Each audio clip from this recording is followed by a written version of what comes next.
నాకు ఎప్పటి నుండో ఒక డౌట్ ఉందండి, మీరు క్లియర్ చేస్తారని నేను మీకైతే అడుగుతున్నాను. అది ఏం లేదండి, ఇప్పుడు మన ఫోన్లో ఏదైనా స్టోరేజ్ ఎక్కువైపోతే స్టోరేజ్ ఎక్కువ అట్లా వస్తుంది కదండి.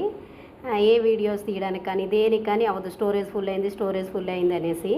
అలానే మనం యూట్యూబ్లో అయితే వీడియోస్ పెడతాం కదండి, మరి దానికి స్టోరేజ్ అవ్వదా? దాంట్లో అలానే ఉంటాయి, అసలు ఎన్ని వేల వీడియోలు ఎన్ని పెట్టినా సరే అలానే ఉంటాయి. మరి అవి ఎందుకు అలా, నార్మల్గా ఫోన్లో ఎందుకు ఇలా? నాకు ఈ డౌట్ ఎప్పటి నుండో ఉంది. మీరు ఎవరికైనా తెలిస్తే నాకు కామెంట్ సెక్షన్లో కామెంట్ చేయండి.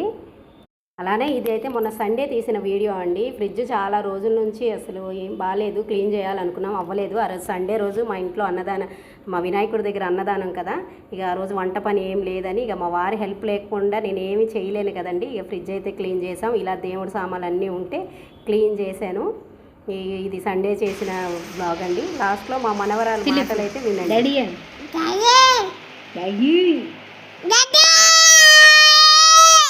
అమ్మా రాకీ తాత అవ్వా బాబాయ్ పిన్ని పిన్ని పిన్ని పిట్ట